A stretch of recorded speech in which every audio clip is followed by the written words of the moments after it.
I'm ready. Are you ready? I'm always ready.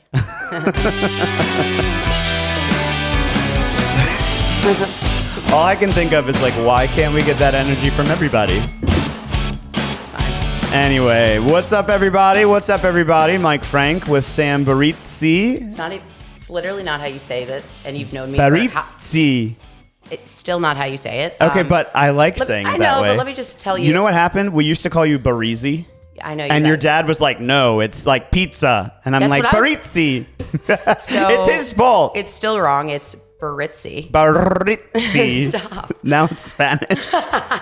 Whatever. It's fine. Anyway, so Sam is here. She works for WBAL, which is right down the street. She's a promoter, sales director. I don't know what you guys actually do. No, that's a good question. No one knows what I do, which is the whole point of it. I'm a sales rep. Sales rep. Yes. So if you ever hear the really annoying commercials on the air, the ones that like, I don't know, some of the good ones. On the radio. Yeah, on the radio. 98 Rock, 97.9. Yeah. As well as WBAL News Radio. You know what I saw yesterday? Okay, so. But wait, hold on. Okay. So I sell the ads. And so it's very, very simple, very cool. I have certain clients. Some of them I love.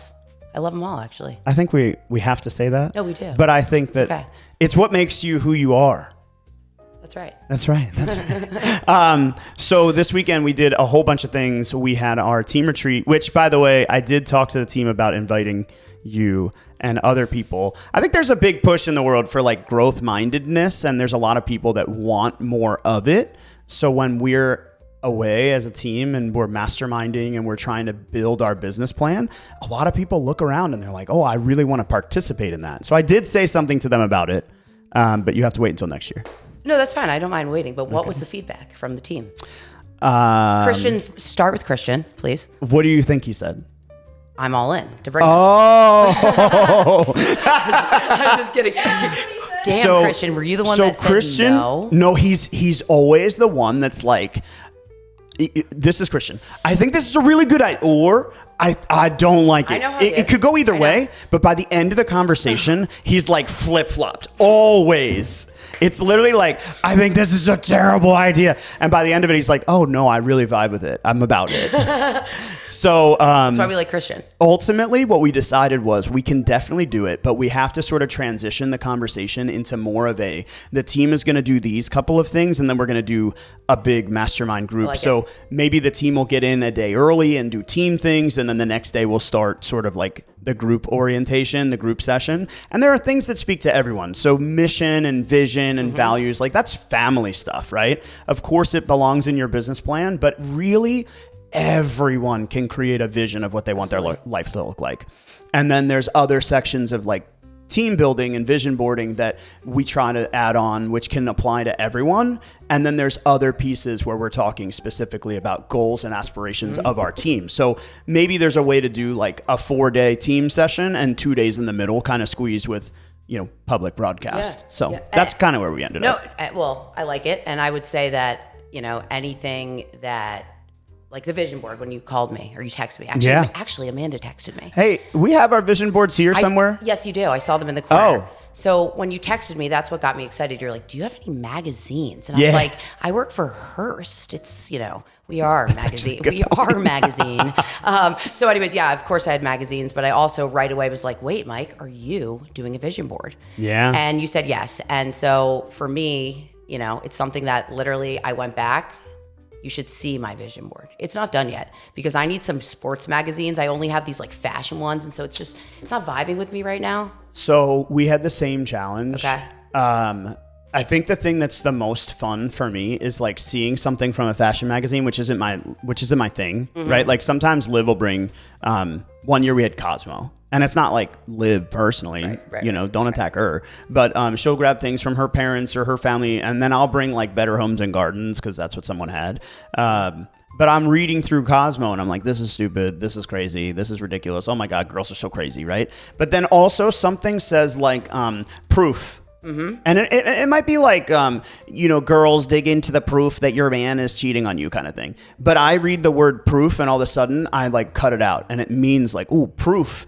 And then it's like proof of my own success, right? Like you could create it and the words just have so much power when you see them in like glittery gold. Yeah, no, so I agree. I try to find the best in every magazine, but we did, We did bring in like car magazine this year. We did bring in sports or a couple sports magazines. One that really got me was like, it was a travel magazine. Condé Nast. I have no idea. Okay. Christian brought it actually. And I ended up cutting out one of those like Delta where your vision takes flight kind of things. Yep. And I cut out like the one side of the magazine that was a blue sky and a wing of an airplane. And it was the coolest thing because I've seen that vision so many times, and it's just like to remind me that this is why we work, to create experiences for ourselves. Like Luz will know, it's all about experiences. But it was really cool. And that was our weekend. No, I like it. And I would just say the reason for my sports magazine comment was because I need a Mets logo. And a Giants logo. Why Mets and Giants? Because I work for 98 Rock. Everyone confuses me that I'm an Orioles Ravens fan, which I am. I'm converted. I grew up a Giants and Mets fan, Mike. So I want those on the vision board. And don't pretend like you don't like it. No, don't say yikes. I don't want to hear that. But that's the main reason and motivation. Okay. Ugh. Can you use like an old magazine? I have old magazines. I can be creative. I can take it. Who was the Giants quarterback? My dad would know. Who's the Giants quarterback in the 90s that like won a bunch of Super Bowls? And then he's a broadcaster now. Phil Simms. Okay. Phil Simms, Giants quarterback. You're welcome, everybody. Congratulations. Anyway, so what brought me to that was after the team retreat, I was doing some planning for the next thing that we're doing, and the next thing that we're doing is our pie party, which you know about next Tuesday. Pie party. If you need information, reach out to us. Amanda, do not yell at me because I'm just saying reach out to us, right? Like my wife is very protective. But anyway, so we were out and I was at the liquor store because I was getting a couple things for, some of our clients. And I saw there's a 98 Rock beer. Yes. It was like, I literally picked it up and looked at the whole entire thing. Amelia is on one side and Justin, Scott, and Spiegel are on the other. And like, I was very intriguing to me. And I don't drink beer, but it was very, very intriguing. Well, what liquor store were you at? Which one? It was Friendship Wine and Liquors in Bel Air. Do you know them? We do. So I know them. So we, one of the other sales reps at the station works with Friendship Wine and Liquors. Really? I will not disclose her name. She's amazing. But what's interesting is that I went to Riley's Oysters in Hunt Valley yesterday because they had a weekend of Oyster Fest. And it was one of my really good friends, Nick Levy's birthday. Nick, happy 25th birthday, buddy. 25. No, he's 38. It was a joke. I was like, literally a joke. Woo. No, definitely not 25. May act like it sometimes. Just kidding. Yeah. Love you. So we at 98 Rock and Union Craft Brewery, last year we had a beer. Why am I blanking on the name? I don't drink anymore, so I always I don't have as much, thought of what the name of it. But this year with Union Craft, we created a football inspired beer for the football season. So it's called Thirst Down. Again, in partnership with Union Craft Brewery, right down the road from us, right off of TV Hill. And I believe, again, I have not tried it, but it is 6.1%. I think it's like a little bit hoppy. I smelt it. I smelt it. It smells hoppy. I used to, love. Well, that's Union. Union is very robust. Right. What's cool though is each show on 98 Rock. So 97.9, 98 Rock. We are the flagship of the Orioles, the Ravens. Obviously, we're in the season right now. We will not talk about yesterday. But with that, not offending me. No, I'm not offending. I'm just offending everyone. But with that being said, so we have each show, morning show, with Justin, Scott, and Spiegel. We have their beer. So it's 3 of them on one of the beers. Then we have the midday show, which Amelia, she has her own beer, her own artwork. And then we have the afternoon show, Kirk and Marianne. They have their own beer too? Yes, it's all 3 shows have their own. Louise. But it's all the same beer. It's the Thirst Down beer, just each can has the different artwork for the show. That's what art and marketing is, buddy. That makes so much sense. Yeah. Well, I was picking up a 6-pack and I looked at it. I thought it was pretty cool. It's cool. By the way, huge shout out to Friendship Wine and Liquors. I go to a lot of liquor stores. I have a huge liquor collection. I definitely buy more than I drink. So please reach out, come over and share. I definitely buy some really cool, unique stuff. I'm excited about something I got yesterday. So anybody that is a bourbon guy, I have a bourbon that I got yesterday. I'm pretty excited to try it. But when I was there, and I always talk to the owner's name is Mike, and it was Sunday night. It was late in the evening after a Ravens game day. You could tell everybody was just dragged out, and I didn't want to ask Mike for anything. I don't like to be that person. And this woman came over and she said, oh, hi, you need anything? I said, no, we're just buying for, an event that we're doing, whatever. By the way, do you guys have, and there's this like one thing that I always ask Mike for, and he usually has it, but she said, oh, no, we don't. I went, okay, cool. Thank you so much. Talk to you later. And then next thing you know, I'm there for, 20, 30, 40 minutes. And she walks over and she goes, by the way, I went back into the office and I found it, whatever. And I said, oh my God, thank you so much. And she goes, oh no, anything for you? And I went, no, like, you don't know. I usually ask if Mike is here and I happen to see him through the window, but I don't want to bother him. And she's like, oh, that's my husband. Oh. And it really just goes to proliferate the story of who they are, right? They're always good people. They're always out to support. Where are they located? Friendship Wine and Liquors is in Bel Air. See, it's in Abingdon. Don't yell at me, Bel Air people. No, I just wouldn't know because, again, I don't go to liquor stores. Yeah, anymore, it's up there, but it's up there. Okay. So anytime I'm driving through, I try to stop off because I try to support Mike. But it doesn't surprise me that they support you guys because that's who they are. Yeah, and again, I've heard they're great. We also definitely have a pretty large listenership up in Bel Air. And of course. The peeps. The peeps. I'm from Connecticut. I can't make any comments, so. All right. Anyway, so down to business. So Sam just had the opportunity to sell her home, and if you guys haven't already, go to our website. You can read about 6 habits of highly successful sellers, and some of the things that make you a successful seller. What would you say from the seller's perspective? Never being a real estate agent. What made this process successful? From your perspective. Not agent. Like, what did you do? For my process? Yep. Okay, so that's a question, and that is definitely not what I thought your question was originally. So I was going to answer it very differently. So I again, my home selling process was a little bit untraditional, right? I did sell it with an ex-boyfriend. Yeah. We dated for a very long time, 7 years. He's, good guy from Annapolis. It's all good. So again, that was a little bit untraditional, but the traditionalness of it is that we were 100% on the same page. We agreed 100% regarding, okay, once we were going to put the house on the market, this is what we were going to agree on price-wise, working with the agent. But I spent a lot of time working with the agent directly because as someone that sells ads for a living, right. I don't necessarily know all the pieces of the real estate market, but also what it takes to sell a home. Yeah, there's some commonalities, right? Like, it's funny that you mention having sold with an ex. That's one of the most challenging things that we see people do. But one of our tips was to keep an open mind during negotiations. And that's something that so many sellers have a challenge with, especially when there's two embodiments of desire, if you will. And then the other thing is just understanding that not everyone's going to do things the same way, which we talked a lot about through your entire process, working with your real estate agent, the challenges, because you embody sales in one way and the common real estate agent they don't see it that way. Sure. And I think that's a huge challenge. Yeah. And I would also say that, I'm selling something that's not as complicated.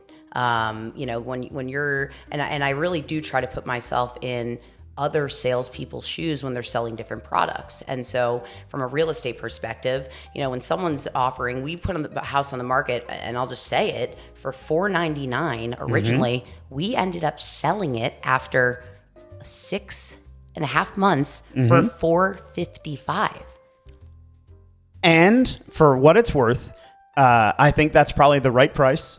I don't know that you would have been able to get more. I would agree. Just based on the market. But I think the other challenge is what you're expecting when you put it on the market. Totally. The understanding of, hiring the right agent, finding the right person, and really trusting. And by the way, while you guys may be wondering hey, Mike, it sounds like you and Sam didn't work together. No, we actually did work together. I wasn't the agent on the file for a lot of different reasons, but my job goes far beyond what I get paid for. Right?